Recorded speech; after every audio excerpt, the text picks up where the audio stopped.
बोलती बंद करना यानी किसी इंसान को मुकम्मल खामोश करा देना।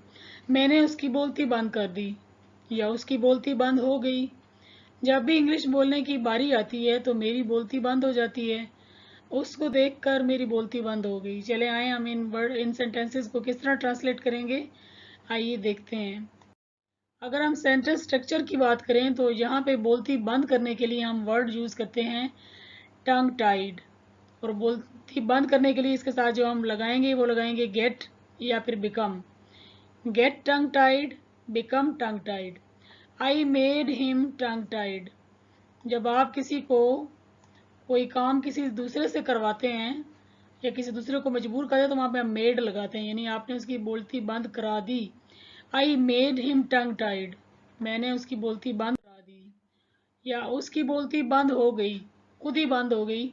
ही got tongue tied, he got tongue tied. जब भी इंग्लिश बोलने की बारी आती है तो मेरी बोलती बंद हो जाती है। When I think of speaking English, देखिए वर्ड टू वर्ड ट्रांसलेट कभी नहीं करते।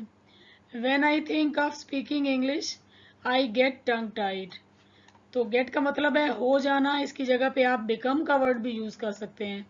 जितने भी सेंटेंसेस हमने बनाए हैं यहाँ पे हम बिकम भी यूज कर सकते हैं। इसी जुमले को देखते हैं। When I think of speaking English, जब मैं इंग्लिश बोलने का सोचती हूँ, आई बिकम टंग टाइड, मेरी बोलती बंद हो जाती है। उसको देखकर मेरी बोलती बंद हो गई। आफ्टर सीइंग हिम, उसे देखने के बाद यानी उसको देखकर, आई गॉट टंग टाइड, मेरी बोलती बंद हो गई। तो यहाँ पर भी आप जो है वो बिकम का वर्ड यूज कर सकते हैं। सेकंड फॉर्म ऑफ वर्ब होगी बिकेम।